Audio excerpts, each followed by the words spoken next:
이것은 너희가 대대로 계속해서 주 앞 회막 어귀에서 바칠 번제이며 내가 거기에서 너희를 만날 것이고 거기에서 너에게 말하겠다.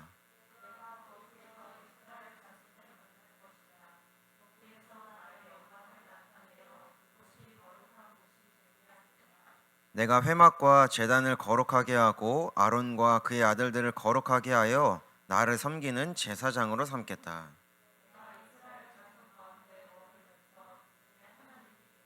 우리 같이 읽도록 하겠습니다. 시작.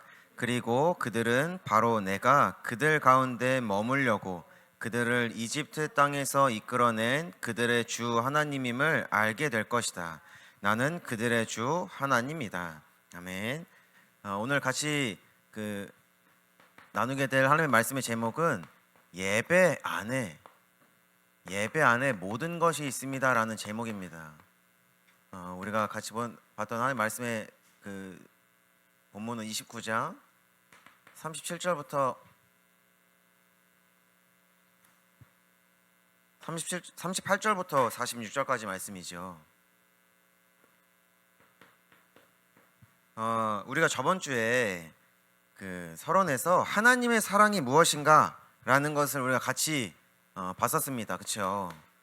그런데 성경에서 말하는 하나님의 사랑은 하나님과 연결되어져 있는 것이라는 것을 우리가 확인했었지요.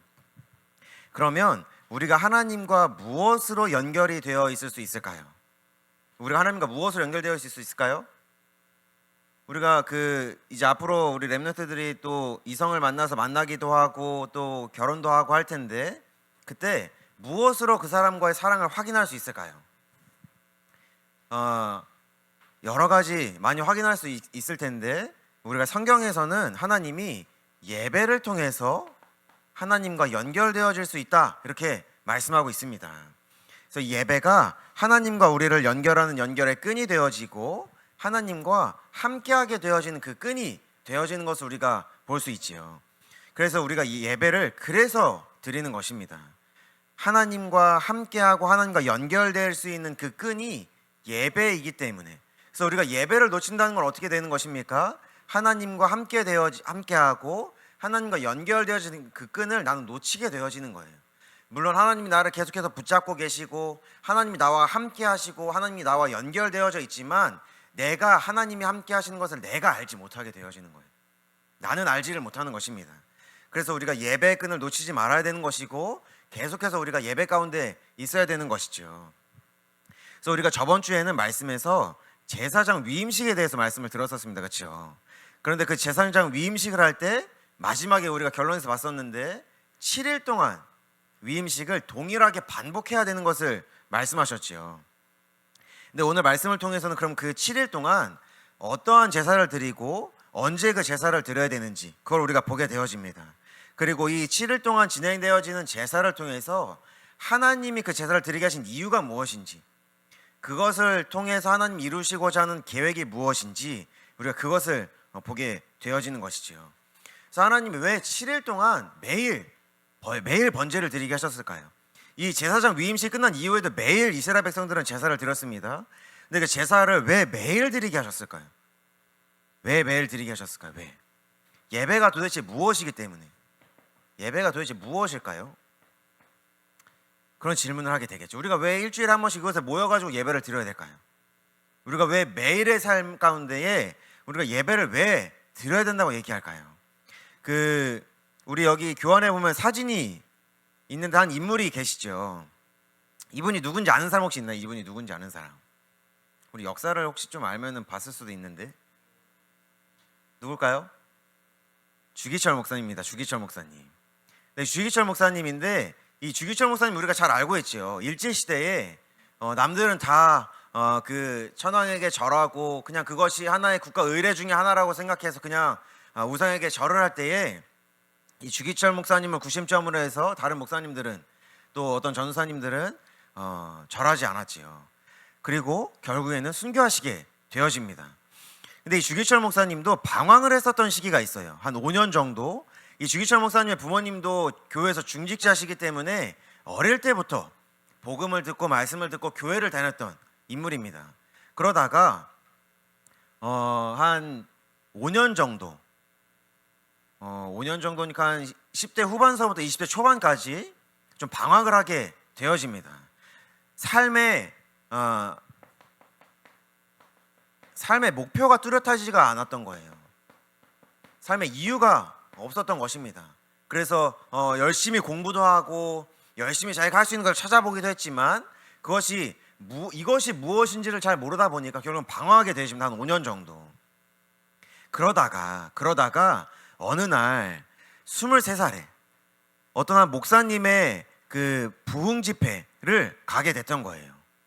근데 그때 드리게 되어졌던 그 한 예배가 자신의 삶의 목표와 이유가 완전히 하나님 앞에서 발견되어지는 시간을 갖게 되어집니다. 한 번의 예배였습니다. 한 번의 예배. 그 한 번의 예배가 방황하고 있던 주기철 목사님을, 그때는 주기철 목사님이 아니었죠. 목사님이 아니었죠. 신학생이 아니었습니다. 한 번의 예배가 앞으로 일사각오라는 정말 역사적으로 우리의 그 한국 기독교 역사에, 그리고 우리나라의 역사에 영원히 남게 되어질 그 작품을 남기게 되어진 시작이 되어졌던 것입니다. 그 시작이 언제였던 것입니까? 예배 때입니다. 예배 때. 이 예배 때 주기철 목사님은 내가 무엇을 위해서 살아야 되는지, 나의 이 삶의 시간을 어디에 써야 되는지 그것을 발견하게 되어지는 시간이 되어졌던 것이지요. 그래서 이 예배가 그래서 우리가 중요하다고 하는 것입니다. 내가 왜 살아야 되는지 이유를 잘 모르겠지요. 내가 무엇을 위해 살아야 되는지 잘 모르겠지요. 그런데 그것이 어디에서 발견되어지냐? 이 예배 시간대입니다. 왜 예배 시간대 발견되어지는 것입니까? 하나님과 연결되어지는 시간이 예배의 시간이기 때문에. 그래서 이 시간을 통해서 하나님이 나를 향한 하나님의 계획이 무엇인지 알게 되어지고, 예배 시간을 통해서 하나님이 나에게 주신 언약이 무엇인지 발견되어지는 시간이기 때문에 그런 것입니다. 그래서 우리가 오늘 말씀해 보니까 매일 제사를 드리게 하나님 말씀하시죠. 38절에 보니까 제단 위에 바쳐야 할 것은 이것이니 1년 된 어린 수령을 2마리를 날마다 바쳐야 한다, 이렇게 말씀하고 있습니다. 그래서 이 날마다, 그래서 언제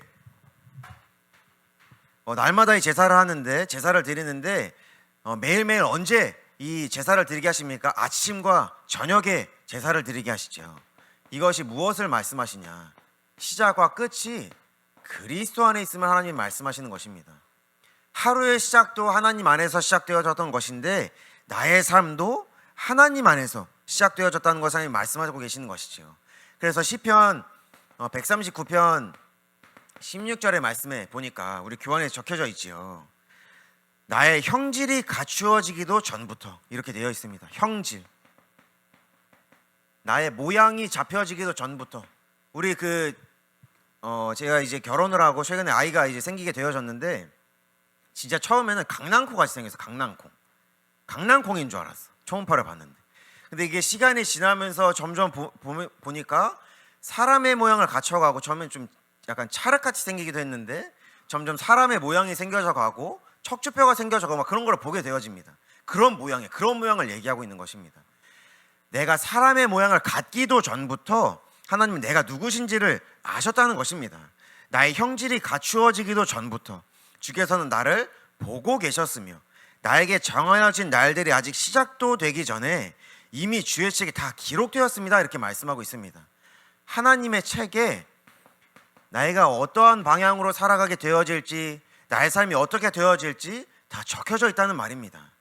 내가 태어나기도 전에, 내가 만들어지기도 전에, 영세전에 창세전에 하나님은 내가 누구신지를 알고 계셨고, 이미 나를 보고 계셨고, 내가 어떠한 삶을 살게 되어질 것인지를 알고 계셨다는 것입니다.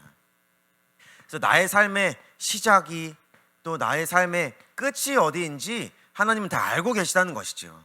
그래서 이 시작과 끝, 이 시작선과 끝선 안에 있는 나의 이 삶이 하나님 안에 이미 다 있다는 것이지요. 그런데 우리가 그리스도로 시작하지 않고 그리스도로 끝마치지 못하다 보니까 이 중간의 삶 가운데 우리가 방황할 수밖에 없는 것입니다. 나의 하루의 시작이 그리스도로 시작되어지지 않으니까, 나의 하루에 마치는 시간이 그리스도로 맞춰지지가 않으니까 오늘 일어났던 모든 문제들이 오늘 일어났던 모든 사건들이 나에게는 문제가 되어지는 거예요. 하나님은 분명히 오늘 일어나는 모든 사건과 문제들 가운데에 응답을 준비해 두셨는데, 그것을 통해서 하나님의 뜻이 무엇인지 알게 하시겠다고 하시는데, 그리스도로 시작되어지지 않고 그리스도로 끝나지가 않다 보니까 이 오늘 하루 가운데 일어나는 모든 일들이 재앙과 저주가 될 수밖에 없는 것입니다. 그리고 나의 삶 전체가 그리스도로 시작되어지지 않으니까 나에게 일어나는 모든 일들이 문제가 될 수밖에 없는 거예요. 제가 운동을 그만두게 되는 그때 나이를 계산해서 봤을 때 제 인생의 절반을 바쳤던 것이 운동이었습니다. 그러다 보니까 운동을 딱 그만두니까 어떻게 돼? 삶의 방향이 없어지게 되는 거예요. 이 목표가, 이유가. 그러다 보니까 이게 운동을 부상으로 그만두게 되어진 게 저에겐 저주가 되고 재앙이 되는 거예요. 하나님을 원망하게 되어지는 것입니다. 근데 제가 저번에 얘기해서 맨 처음 하나님이 저에게 주셨던 언약의 말씀이 호세아서 8장 14절의 말씀입니다. 여기에서 뭐라고 말씀하시냐? 야, 네가 아무리 높은 성벽을 쌓아봐라, 네가 아무리 높은 건물들을 지어봐라, 내가 불을 보내서 그걸 다 살라버릴 것이다 라는 말씀이었습니다. 예수 그리스도로 시작되어지지 못하니까 아무리 견고한 성을 쌓고 높은 성벽을 쌓아도 그것이 다 재앙이 되고 저주가 될 수밖에 없다는 것입니다. 그리스도로 시작되는 삶, 그것을 위해서 하나님이 매일 매일 제사를 드리게 하시는 것입니다. 아침 시간에, 그리고 오늘 하루를 마치는 그 시간에, 끝이 나는 그 시간에 또 제사를 드리게 하시는 것입니다. 오늘 일어났던 모든 일들이 하나님의 은혜 가운데 하나님이 나에게 허락하신 일들이고 나에게 응답을 주시기 위한 일들임을 우리가 확인하게 되어지는 것이죠. 그리고 우리 이 제사를 통해서 41절에 보니까 주를 기쁘게 하는 불살라 바치는 제사를 되게 하라 이렇게 말씀하고 있습니다. 이것이 또 개역개정의 성경에 향기로운 제사 이렇게 되어 있죠. 향기로운 제사인데 이것이 하나님을 기쁘시게 하는 향기를 말하고 있는 것입니다.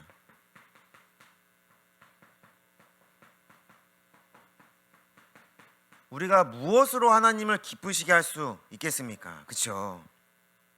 우리가 하나님의 기준에 맞춰서는 절대로 살 수가 없는 존재입니다. 그런데 우리의 완전하지도 않은 제사, 완전하지도 않은 예배, 그렇죠? 집중이 잘 안 되기도 하고 졸리기도 하죠. 우리는 그럴 수밖에 없는 존재예요.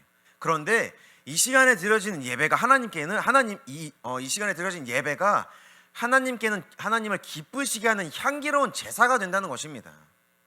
어떻게 그럴 수 있는 것입니까? 다른 것을 하나님 말씀하시는 것이 아니라 그저 나와 함께하자라고 말씀하시는 것입니다. 하나님과 함께하는 것 그 자체가 하나님을 기쁘시게 하는 제사가 되어지는 것이고 하나님께는 향기로운 제사가 되어지는 것이죠. 그래서 제가 한창 힘들 때 어떤 한 분이 그런 얘기를 했었습니다. 3초 기도 해봐라. 3초 기도. 더 할 것도 없다. 그냥 하루를 시작하면서 하나님 오늘 나와 함께 해주세요. 끝. 하루를 마치면서 하나님 오늘 나와 함께 해주셔서 감사합니다. 이거 기도하는데 3초도 사실 안 걸리면 1초 기도죠. 1초 기도. 그런데 그 기도가 하나님께는 하나님을 기쁘시게 하는 향기로운 그 기도가 되어지고 예배가 되어졌던 것입니다. 아니 무슨 그렇게 짧게 하는 것이 예배입니까? 이것이 하나님을 기쁘시게 하는 예배가 되어지는 것입니다. 제가 그걸 어떻게 알게 됐냐? 그때는 제 인생 자체가 우울했어. 그만 살고 싶고 이제는 그만 자고 일어났을 때 눈을 뜨고 싶고 침대에서 일어나고 싶지 않고 모든 삶이 반복되어지고 똑같은 삶이었어요. 우리 엠너들 똑같죠. 삶이 맨날 학교 갔다가 학원 갔다가 뭐 잠깐 취미생활도 했다, 그렇죠? 그런데 어느 날 이런 기도를 이렇게 하고 있는 3초 기도를 하고 있는데 사실 하루를 끝마치면서 하지도 못했어요. 그냥 하루 시작하면서 버스 타고 가면서 하나님 오늘 나와 함께 해주세요. 근데 그 기도를 한 2주 정도 했을까요? 날씨가 화창하고 해가 떠도 저에게는 항상 하루가 어두웠어요. 근데 그 기도를 하고 버스에서 딱 내렸는데 갑자기 엄청 눈부신 햇살이 나에게 비치는 거야. 갑자기 하늘이 엄청 밝게 보여지는 거예요. 그러면서 제가 가장 먼저 회복하게 되어졌던 게 무엇이냐? 감사였습니다. 하나님이 나를 하나님의 자녀 삼아 주셨구나. 하나님이 나의 기도를 들으시는구나. 그것을 회복하게 되어졌습니다.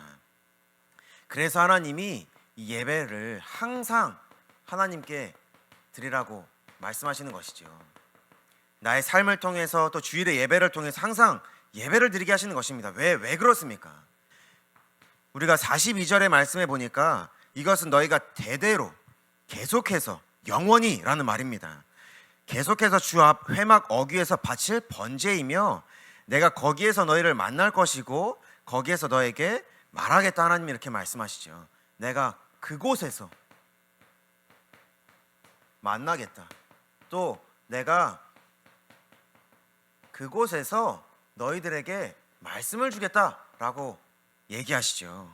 그래서 하나님이 항상 예배를 드리게 하시는 것입니다. 하나님은 우리가 뭐라고 또 표현을 하냐? 하나님은 어디에나 계시다 우리가 이렇게 얘기하죠. 그래서 우리가 하나님을 무소부재하시다라고 표현을 합니다. 이 말은 무슨 말이냐? 어디에나 계신 하나님이라는 것이지요. 그런데 하나님이 하나님을 만나는 곳, 하나님의 말씀을 듣는 곳, 그곳을 딱 특정 지으십니다. 우리 말씀에서 확인할 수 있죠. 어디입니까? 그것이 주의 앞 회막 어귀 이렇게 얘기하고 있지요. 우리가 그동안 성전을 이렇게 지었는데 그 성전의 회막 앞에서 예배를 드릴 때에 그때 내가 만나겠다. 그곳에서 내가 만나겠다. 그리고 그곳에서 말씀을 주겠다 이렇게 얘기하십니다. 하나님이 능력이 없기 때문에 그곳에서만 만나고 말씀을 주겠다는 것이 아니지요. 하나님은 어디에나 계시지만 이 예배의 자리가 얼마나 중요한지를 말씀하고 계시는 것입니다. 그래서 히브리서 10장 25절의 말씀에 보니까 모이기를 패하는 어떤 사람들의 습관과 같이 하지 말고 오직 권하여 그날이 가까움을 볼수록 더욱 그리하자. 그리고 여러분들의 교환에는 좀 더 쉬운 성경으로 되어 있죠. 어떤 사람들과 같이 모이는 일을 그만두지 말고 함께 모여서 예배드리는 일을 그만두지 말고 서로 격려하여서 그날 예수님께서 다시 오실 그날이 가까이 오는 것을 볼수록 더욱 힘써서 모입시다 이렇게 얘기합니다. 왜 하나님이 함께 모여서 예배를 드리게 하실까요? 이게 하나님과 함께 예배를 드리게 하시는 이유가 있는 것입니다. 하나님이 우리와 함께 하시듯이 하나님이 우리를 한 교회에서 모이게 하셨기 때문에 하나님과 함께함을 누리는 것처럼 이것이 이제는 나의 이웃에게, 나의 친구에게, 나의 가족에게, 나의 이 한 지체로 부르신 이 교회 교회 사람들과 함께 하나님과 예배를 드리게 하시는 것입니다. 그래서 이것이 어디에 전달되게 하시는 것이냐? 서로 격려하여 이렇게 되어 있지요. 나만 은혜를 받고 사는 것이 아니라 이 은혜가 전달되게 하시는 것입니다. 나의 현장으로, 나의 가정으로, 나의 친구들에게 이 은혜가 전달될 수 있도록 하나님이 함께 예배를 드리게 하시는 것이죠.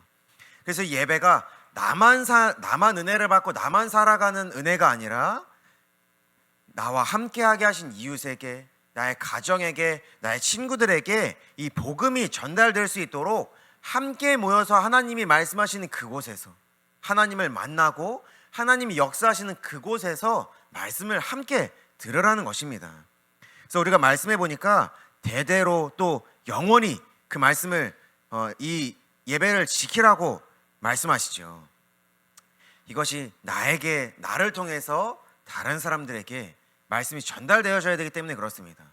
여러분들이 이렇게 매주 예배를 듣고 또 부모님을 통해서 매일 말씀을 듣다 보니까 이것이 소중한 것인가? 라는 것을 잘 모를 수가 있어요. 왜냐하면 우리가 항상 가지고 있는 것에 대해서는 우리가 감사를 잘 잃어버리기가 쉽죠. 그런데 이것이 없는 사람들에게는 너무나도 귀한 것이 되어져요. 나에게 물이 넘치도록 있어. 그러면 나는 이게 소중해 보이거나 아깝지 않아요. 그런데 물이 정말 없는 사람들에게는 그 물 한 컵이 굉장히 큰 귀중한 것이 되어지겠죠. 현장에서 우리 렘넌트들의 친구들이 너무나도 어려움을 당하고 있고 너무나도 고통 가운데 있습니다. 그래서 여러분들에게 찾아올 수가 있어요. 내가 너무나 힘들다. 이것이 하나님이 주신 그때이고 그날일 수가 있는 것입니다. 하나님이 나에게 주신 이 말씀이, 하나님이 나와 함께 하시겠다고 하신 그 은혜가 이제는 나를 통해서 친구들에게 전달되어져야 되는 시간표인 것입니다. 그래서 이제는 나를 통해서 그 은혜가 나의 친구들에게 전달되게 하시는 것이죠. 그래서 너희들이 항상 먼저 은혜 가운데, 예배 가운데 있으라는 것입니다. 그때가 우리는 언제인지 알지 못하기 때문에 그 예배 속에 있으라는 것이죠. 그리고 하나님 이제는 이 말씀을 통해서, 예배를 통해서 하나님의 영광에 의한 삶을 살게 하시는 것입니다.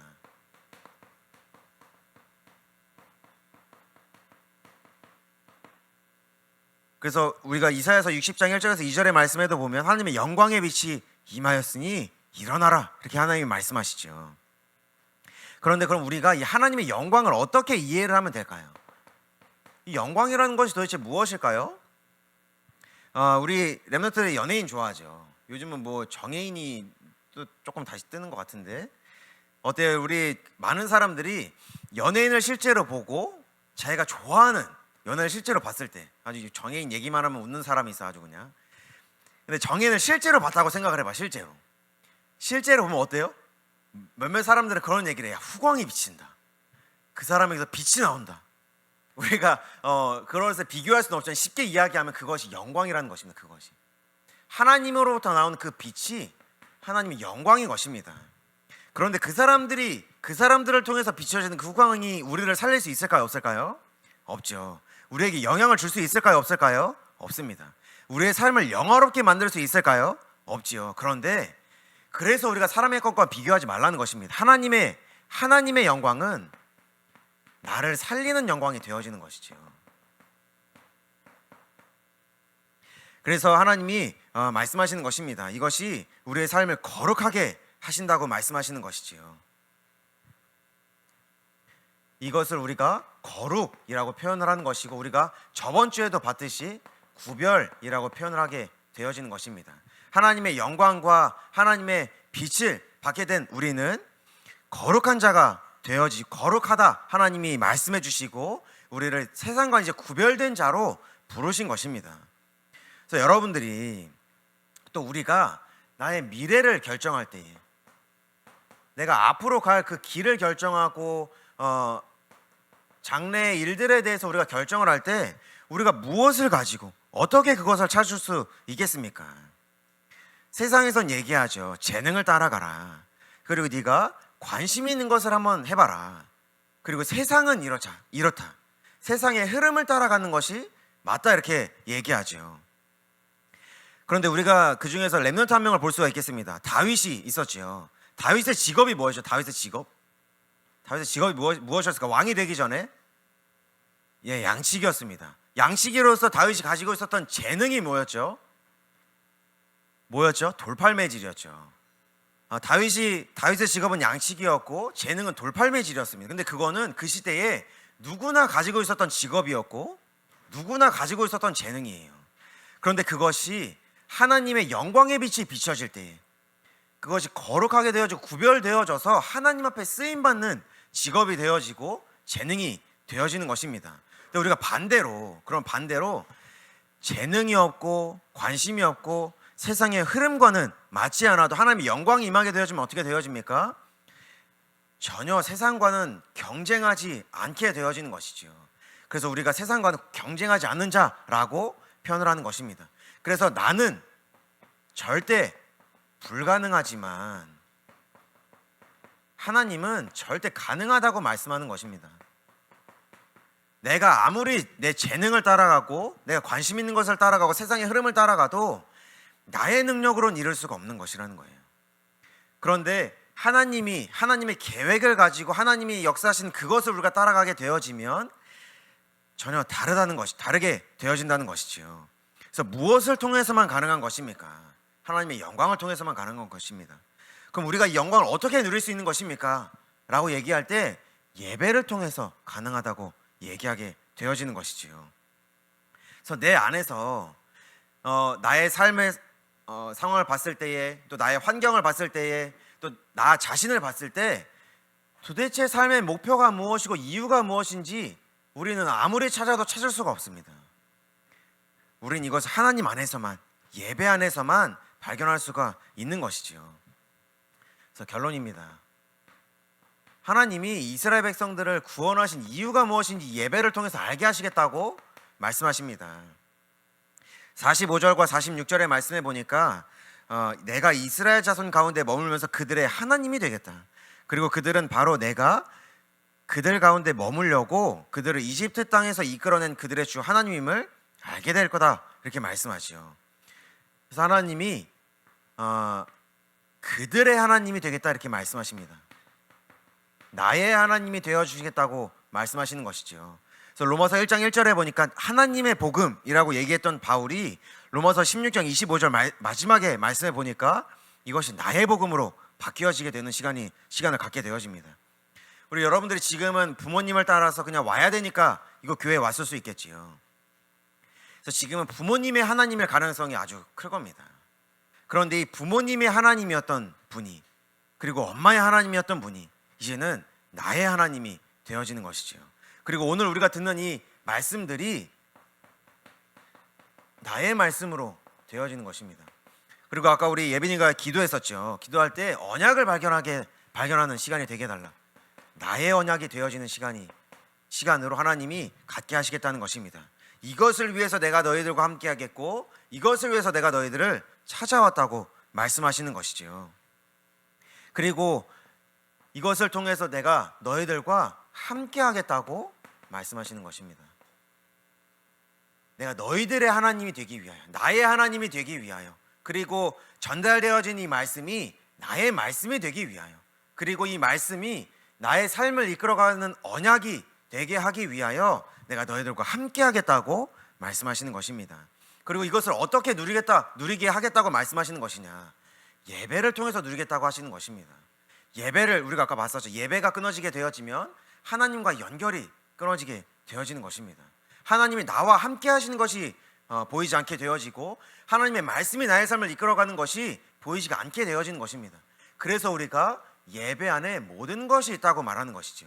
예배를 통해서 모든 것을 회복할 수 있고, 예배를 통해서 모든 것을 발견할 수 있고, 예배를 통해서 나의 삶을 이끌어 가시는 하나님의 말씀과 이유와 목표를 우리가 찾게 되어지는 것입니다.